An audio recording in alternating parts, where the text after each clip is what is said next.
সোনাই খেতে এসো, এসো খেতে এসো, নেমে এসো, এসো এসো, ভাত দিয়েছি, চলে এসো, আস্তে আস্তে নেমে এসো। হ্যাঁ আসো, আস্তে আস্তে এসো। এসো। জামাটা কেমন করে পরেছো?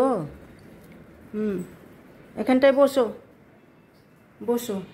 এখন ভালো মতন হাঁটতে পারে না, হাঁটাটার খুব সমস্যা হয়েছে। বসো ওখানে বাবু, বসো। Good afternoon friends.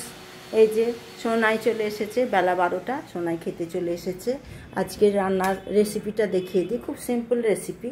আজকে হয়েছে মুগের ডাল, বেগুন ভাজা, আলু ভাজা। আর সোনাই চিংড়ি মাছটা খেতে খুব ভালোবাসে, ওটা নিয়ে সমস্যা হয় না। মাছ এমনি ভালোবাসে না, কিন্তু চিংড়ি মাছ হলেও খুব খুশি। ওরা দুই ভাই বোনই চিংড়ি মাছ খুব ভালোবাসে। চিংড়ি মাছ আলু পটল দিয়ে ঝোল করেছি, আর সঙ্গে আছে আম। এই আজকের রেসিপি কেমন হয়েছে তোমরা জানাবে, তোমরা কে কী ভালোবাসো। আসছি, টাটা, সোনাইকে খাওয়াই।